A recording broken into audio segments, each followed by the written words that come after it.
Assalamualaikum warahmatullahi wabarakatuh. Kami dari kelompok 1 ingin mempresentasikan hasil diskusi dari kelompok kami tentang pembahasan konsolidasi dengan akuisisi melebihi nilai tercatat ekuitas pada mata kuliah akuntansi keuangan lanjutan.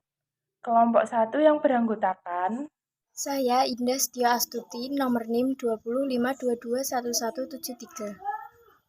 Saya Salma Aprilia Damayanti dengan NIM 205221182. Saya Adila Bilqis Mustafa, NIM 20522211189. Saya adalah Nur Hidayati, NIM 205221190. Saya Aprilia Eka Putri dengan NIM 205221191. Kami dari kelas AKS 4E. Karakteristik konsolidasi dengan akuisisi melebihi nilai tercatat. Yang pertama, ada prosedur konsolidasian. Pada prakteknya, transaksi akuisisi suatu perusahaan oleh perusahaan lain sebesar nilai buku sangatlah jarang dilakukan. Investor melakukan uji kelayakan atas bisnis yang akan diakuisisi untuk menunjukkan apakah bisnis yang akan diakuisisi memiliki nilai yang lebih tinggi atau rendah dari nilai bukunya. Faktor-faktor yang mempengaruhi penilaian diantaranya prospek bisnis perusahaan, kondisi industri secara umum, nilai strategi bisnis, kualitas manajemen, serta nilai wajar aset dan liabilitas yang dilaporkan perusahaan. Proses pengonsolidasian laporan keuangan adalah sama seperti pada proses akuisisi pada nilai buku. Yang kedua, ada diferensial. Perbedaan nilai antara konsiderasi nilai wajar yang diberikan investor dengan nilai buku atau nilai tercatat dari aset bersih yang dimiliki investor.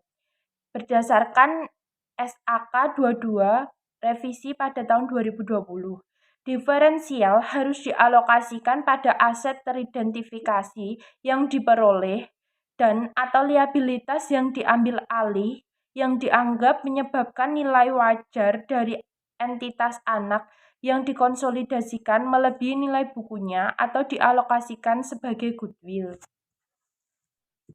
Aset teridentifikasi dan liabilitas diambil alih. Aset teridentifikasi yang diperoleh dan liabilitas yang diambil alih secara mudah disebabkan adanya perbedaan nilai tercatat atau nilai buku dengan nilai wajar dari suatu aset atau liabilitas tersebut. Menurut PSAK 22, aset teridentifikasi yang diperoleh dan liabilitas yang diambil alih haruslah memenuhi definisi aset dan liabilitas menurut kerangka dasar penyusunan penyajian laporan keuangan pada tanggal akuisisi serta merupakan bagian yang dipertukarkan dalam proses akuisisi. Pengklasifikasian dan penentuan aset teridentifikasi dan liabilitas yang diambil alih perlu didasarkan pada hal-hal seperti ada 4. Yang pertama, persyaratan kontraktual. Yang kedua, kondisi ekonomi. Yang ketiga, kebijakan operasional dan akuntansinya. Yang keempat, kondisi terkait lainnya yang ada pada tanggal terjadinya akuisisi. Contohnya, dalam kasus akuisisi PT Andalas oleh PT Nusantara, jika diasumsikan bahwa perbedaan nilai wajar dan nilai buku disebabkan oleh nilai persediaan yang nilainya lebih tinggi, yaitu sebesar 50 juta, dan nilai tanah yang lebih tinggi sebesar 250 juta. Maka diferensial masing-masing akan dialokasikan ke persediaan dan tanah sejumlah nilai tersebut.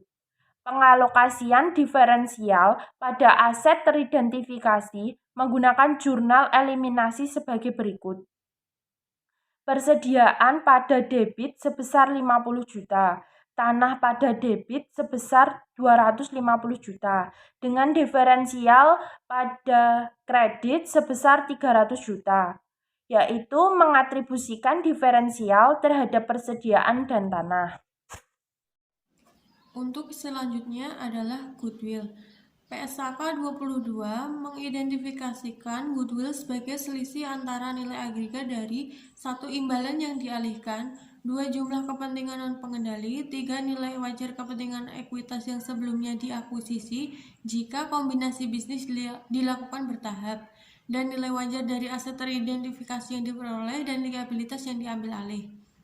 Dapat dikatakan pula bahwa goodwill mencerminkan pandangan investor atau potensi atau nilai lebih memiliki invest, sehingga pihak pengakuisisi mau membayar lebih atas nilai bersih aset yang dimiliki pihak akuisisi. Goodwill dapat dihitungkan dengan cara goodwill sama dengan imbalan dialihkan ditambah kepentingan non-pengendali dikurangi jumlah neto aset teridentifikasi dan liabilitas diakui ditambah nilai wajar kepemilikan sebelumnya. Berikutnya, pembelian dengan diskon. PSAK 22 mengidentifikasikan bahwa investor atau pengakuisisi harus mengakui keuntungan yang dihasilkan dari pembelian dengan diskon ini melalui laba dan rugi pada tanggal akuisisi. Namun, sebelum mengakui keuntungan tersebut, perlu dipastikan apakah investor telah mengidentifikasi secara tepat dan menyeluruh aset yang diperoleh maupun liabilitas yang diambil alih dari pihak akuisisi. Sebagai contohnya, PT Nusantara membeli PT Andalas seharga 1 miliar. Diketahui bahwa nilai wajar dari persediaan dan tanah adalah 50 juta dan 150 juta, lebih tinggi dibandingkan nilai bukunya, atau nilai wajar dari aset neto adalah 1 miliar 400 juta. Maka terdapat selisih sebesar 400 juta antara nilai wajar aset neto PT Andalas dengan konsiderasi nilai wajar yang diserahkan oleh PT Nusantara. Berdasarkan transaksi tersebut, terdapat pencatatan jurnal PT Nusantara sebagai berikut. Transaksi akuisisi PT Andalas juga menggunakan skema perhitungan seperti sebelumnya.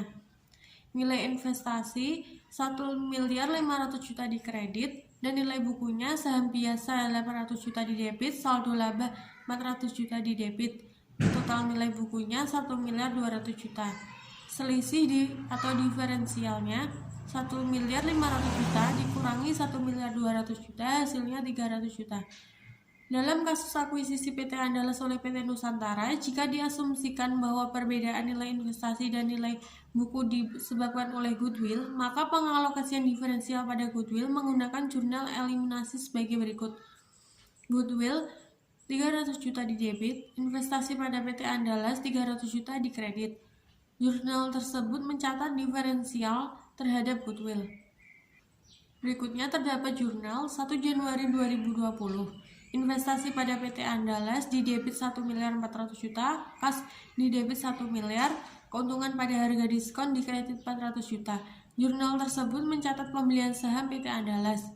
Dan berikutnya terdapat jurnal eliminasi saat melakukan konsolidasi. Saham biasa 800 juta di debit, saldo laba 400 juta di debit. Investasi pada PT Andalas 1 miliar 200 juta di kredit. Dan berikutnya terdapat jurnal eliminasi saat mengalokasi diferensial. Persediaan 50 juta di debit, tanah 150 juta di debit. Investasi pada PT Andalas 200 juta di kredit. Berikutnya akuisisi dengan kepemilikan penuh. Konsolidasi saat setelah akuisisi. PT Nusantara membeli seluruh saham PT Andalas seharga 1 miliar 500 juta. Informasi nilai buku dan nilai wajar dari aset-aset teridentifikasi yang diperoleh dan liabilitas yang diambil alih milik PT Andalas, diketahui bahwa nilai buku dari seluruh aset bersih PT Andalas adalah 1 miliar 400 juta. Sehingga terdapat diferensial dari akuisisi ini sebesar 300 juta yang dialokasikan kepada goodwill sebesar 100 juta dan aset teridentifikasi lainnya sebesar 200 juta. Di pojok kanan bawah terdapat bagian diferensial sebesar 300 juta, konsolidasi nilai wajar 1 miliar 500 juta, nilai wajar aset bersih 400 juta, nilai buku aset bersih 1 miliar 200 juta. Goodwill dicari dengan konsolidasi nilai wajar dikurangi nilai wajar aset bersih 1 miliar 500 juta dikurangi 1 miliar 400 juta hasilnya 100 juta. Dan terdapat selisih nilai wajar dan nilai buku aset teridentifikasi dicari dengan nilai wajar aset bersih dikurangi nilai buku aset bersih 1 miliar 400 juta dikurangi 1 miliar 200 juta. Hasilnya adalah 200 juta. Berikutnya terdapat tabel laporan posisi keuangan PT Nusantara dan PT Andalas per 1 Januari 2020. Terdapat aset kas dan setara kas. PT Nusantara nilai bukunya 1.600.000.000 juta, PT Andalas nilai bukunya 600 juta, nilai wajarnya 600 juta. Piutang usaha PT Nusantara nilai bukunya 600 juta, PT Andalas nilai bukunya 250 juta, nilai wajarnya 250 juta. Persediaan PT Nusantara nilai bukunya 400 juta, PT Andalas nilai bukunya 350 juta, nilai wajarnya 400 juta. Tanah PT Nusantara nilai bukunya 1.500.000.000 juta, PT Andalas nilai bukunya 500 juta, nilai wajarnya 710 juta. Bangunan dan peralatan PT Nusantara nilai bukunya 3 miliar, PT Andalas nilai bukunya 400 juta, nilai wajarnya 240 juta. Akumulasi penyusutan PT Nusantara nilai bukunya 500 juta, PT Andalas nilai bukunya 100 juta. Merek dagang PT Nusantara nilai bukunya 400 juta. Total aset PT Nusantara adalah 7 miliar, PT Andalas adalah 2 miliar. Liabilitas dan ekuitas utang usaha PT Nusantara nilai bukunya 1 miliar, PT Andalas nilai bukunya 300 juta, nilai wajarnya 300 juta. Utang obligasi PT Nusantara nilai bukunya 1.500.000.000 juta, PT Andalas nilai bukunya 500 juta, nilai wajarnya 500 juta. Saham biasa PT Nusantara nilai bukunya 3 miliar, PT Andalas nilai bukunya 800 juta. Saldo laba PT Nusantara nilai bukunya 1.500.000.000 juta, PT Andalas nilai bukunya 400 juta. Total liabilitas dan ekuitas PT Nusantara adalah 7 miliar, PT Andalas adalah 2 miliar. Dari laporan tersebut, PT Nusantara akan mencatat transaksi akuisisi PT Andalas pada bukunya sebagai berikut. 1 Januari 2020, investasi pada PT Andalas di debit 1.500.000 juta, kas di kredit 1.500.000 juta. Jurnal tersebut mencatat pembelian saham PT Andalas. Dan berikutnya terdapat jurnal untuk mengeliminasi ekuitas anak dalam pengkonsolidasian laporan keuangan saat setelah akuisisi. Saham biasa PT Andalas di debit 800 juta, saldo laba di debit 400 juta, diferensial 300 juta di debit. Investasi pada PT Andalas 1.500.000 juta di kredit. Jurnal eliminasi untuk pengalokasian diferensial, persediaan 50 juta di debit, tanah 210 juta di debit, goodwill 100 juta di debit. Diferensial 300 juta di kredit, bangunan dan peralatan 60 juta di kredit. Tabel 4.4 kertas kerja konsolidasian sesaat setelah akuisisi memiliki total liabilitas dan ekuitas sebesar 7.800.000 juta. Kemudian konsolidasi pada periode akuisisinya selama tahun berjalan PT Nusantara mengumumkan dan membagikan dividen sebesar 300 juta, sedangkan PT Andalas sebesar 50 juta. PT Andalas akan mencatat transaksi terkait penerimaan dividen dari entitas anak sebagai berikut, yaitu tanggal 31 Desember 2015 mencatat penerimaan dividen dari PT Andalas 50 juta dikali 100% dan dicatat sebagai kas di debit sebesar 50 juta dan investasi pada PT Andalas di kredit sebesar 50 juta. Laba bersih PT Andalas sebesar 200 juta yang dihitung dari keseluruhan pendapatan dikurangi beban. PT Nusantara sebagai pemilik dapat mengakui perolehan pendapatan sebesar porsi kepemilikan atas PT Andalas yang dihitung berdasarkan metode ekuitas sebagai berikut. 31 Desember 2015 dicatat investasi pada PT Andalas di debit 200 juta dan bagian laba atas PT Andalas sebesar 200 juta di kredit. Kemudian tabel 4.5 neraca saldo per 31 Desember 2020 memiliki total pada PT Nusantara sebesar 12.955 juta dan PT Andalas sebesar 3 miliar. Selain itu, untuk mengakui penghapusan diferensial yang terjadi selama periode berjalan, maka PT Nusantara akan mencatat jurnal sebagai berikut, yaitu bagian laba atas PT Andalas 50 juta di debit dan investasi pada PT Andalas 50 juta di kredit. Menyesuaikan diferensial terkait persediaan terjual, yaitu 50 juta dikali 100%. Kemudian investasi pada PT Andalas 5 juta di debit dan bagian laba atas PT Andalas 5 juta di kredit. Menyesuaikan diferensial terkait bangunan dan peralatan, yaitu 50 juta dikali 100%.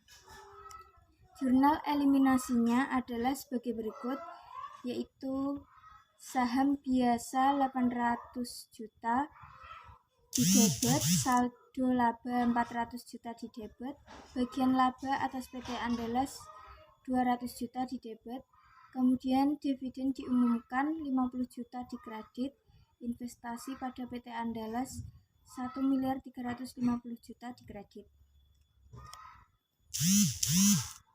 Kemudian jurnal eliminasi yang harus dibuat untuk mengalokasi diferensial adalah sebagai berikut.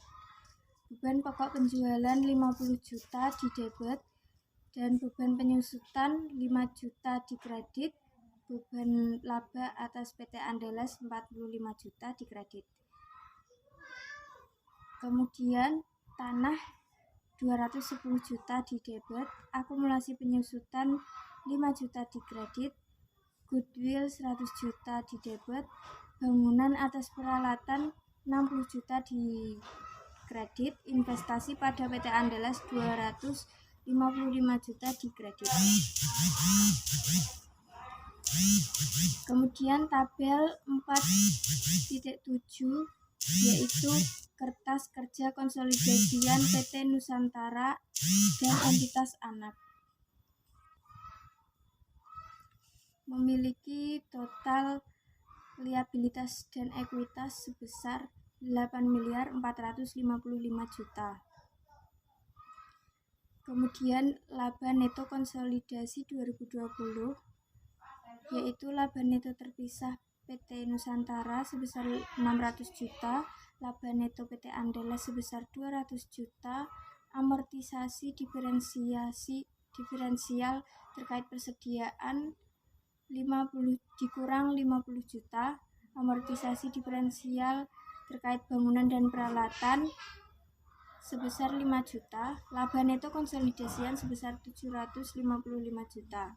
Sedangkan perhitungan saldo laba konsolidasian PT Nusantara dan entitas anak per 31 Desember 2020 adalah saldo laba konsolidasian 31 Desember 2020 yaitu saldo laba PT Nusantara 1 Januari 2020 sebesar 1.500 juta, laba neto terpisah PT Nusantara sebesar 600 juta, laba neto PT Andalas sebesar 200 juta, amortisasi diferensial terkait persediaan dikurang 50 juta, amortisasi diferensial terkait bangunan dan peralatan 5 juta, dividen diumumkan oleh PT Nusantara di 2020 dikurang 300 juta, saldo laba konsolidasian pada 31 Desember 2020 sebesar 1.955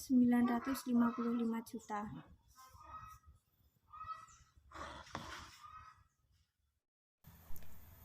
Selanjutnya yaitu laporan posisi keuangan konsolidasian PT Nusantara dan entitas anak. Dapat diketahui dari gambar bahwa total aset sebesar 8.455 juta rupiah, total liabilitas dan ekuitas sebesar 8.455 juta rupiah. Akuisisi dengan kepemilikan sebagian. PSAK 65 mensyaratkan entitas induk untuk menyajikan secara terpisah bagian dari kepentingan non-pengendali pada ekuitas dalam laporan posisi keuangan konsolidasian. Hal ini dimaksudkan untuk menunjukkan kepada pengguna laporan keuangan seberapa besar bagian dari aset neto yang dimiliki entitas anak yang tidak dikuasai oleh entitas induk. Dalam hal ini, nilai yang didistribusikan kepada kepentingan dan pengendali termasuk bagian laba rugi dan setiap komponen yang diakui sebagai bagian penghasilan komprehensif lain. Sebagai contoh sebagai berikut, PT Nusantara membeli 75% saham PT Andalas seharga Rp1.125.000.000.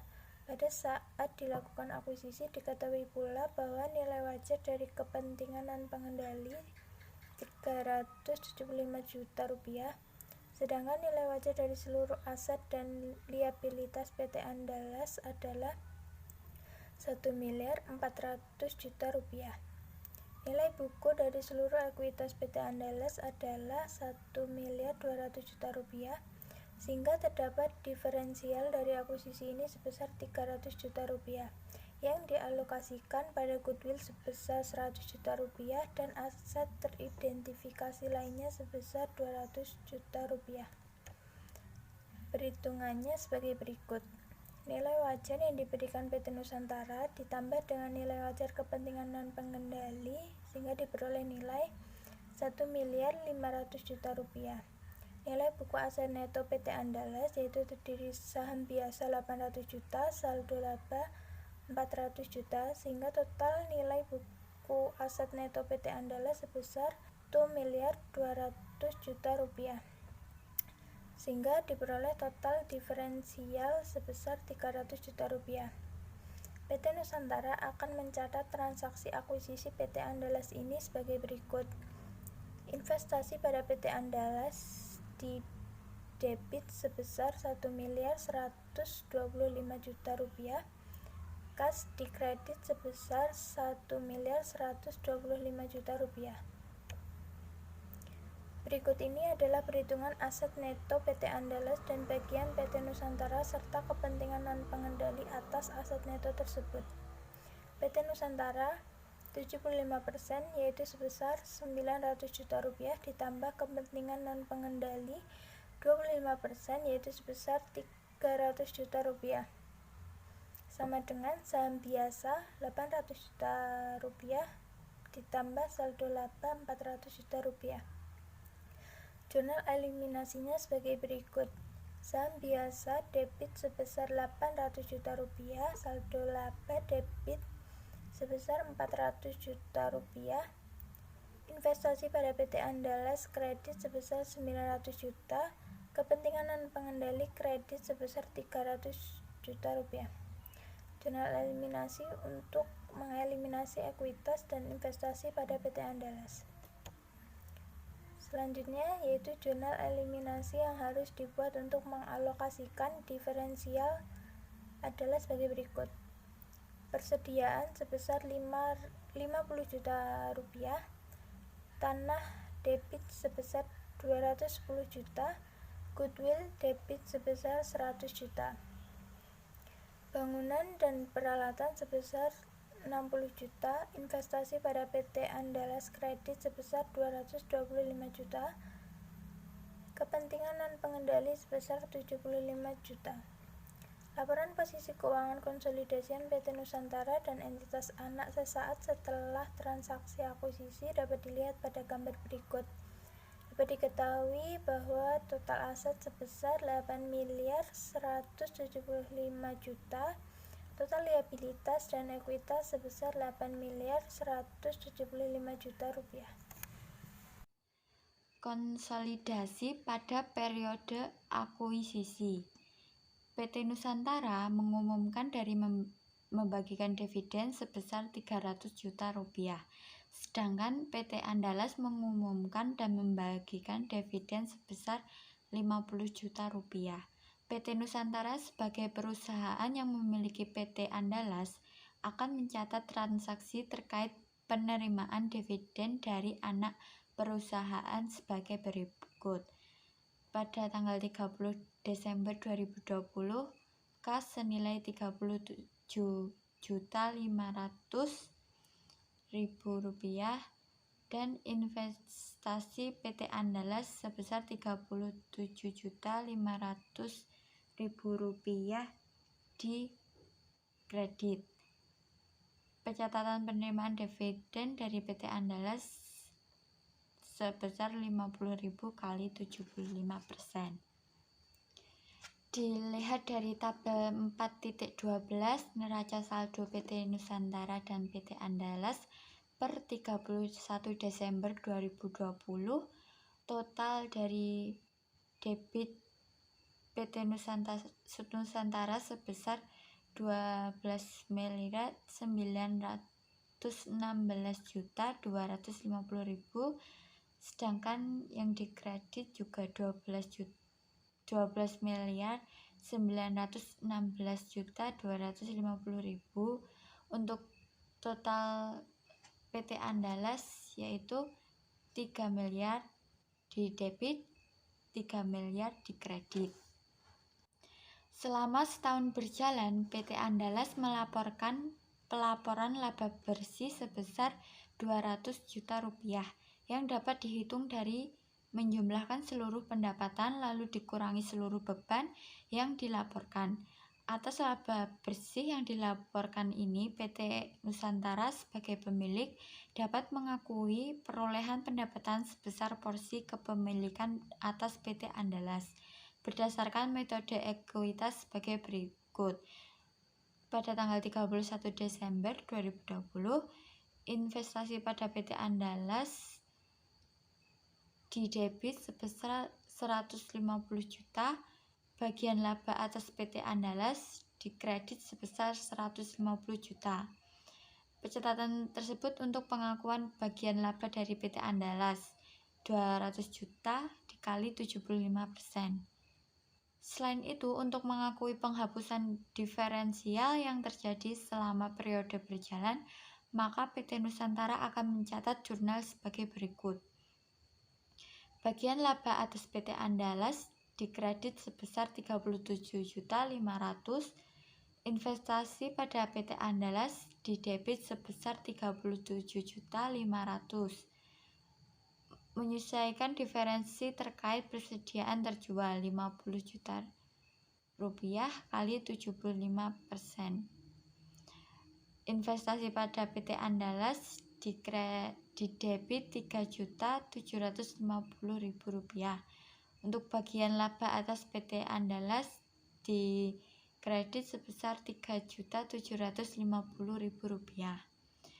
Menyesuaikan diferensial terkait bangunan dan peralatan 5 juta kali 75%. Selanjutnya pada tabel 4.13 itu terdapat perhitungan jurnal eliminasi, di mana PT Nusantara saldo akhirnya yaitu 1.012.500.000 rupiah, sedangkan saldo akhir kepentingan non pengendali sebesar 25% yaitu 337.500. Untuk saham biasa yaitu 800 juta. Untuk saldo laba akhir yaitu 550 juta rupiah. Berikut jurnal eliminasi dasar yang harus dibuat untuk mengeliminasi ekuitas dan investasi dari PT Andalas. Saham biasa sebesar 800 juta di debit. Saldo laba sebesar 400 juta di debit. Bagian laba atas PT Andalas 150 juta di debit. Bagian laba atas kepentingan non pengendali sebesar 50 juta di debit. Untuk dividen diumumkan sebesar 50 juta di kredit. Untuk investasi pada PT Andalas sebesar 1.012.500.000 rupiah di kredit. Untuk kepentingan non pengendali sebesar 337.500 juta rupiah. Mengeliminasi ekuitas dan investasi pada PT Andalas. Selanjutnya yaitu jurnal eliminasi yang harus dibuat untuk mengalokasi diferensial adalah sebagai berikut. Beban pokok penjualan sebesar 50 juta di debit, beban penyusutan sebesar 5 juta di kredit, Bagian laba atas PT Andalas sebesar Rp33.750.000 di kredit dan bagian laba kepentingan non pengendali sebesar Rp11.250.000 di kredit. Selanjutnya yaitu tabel 4.14 menyajikan kertas kerja konsolidasian untuk PT Nusantara dan entitas anak.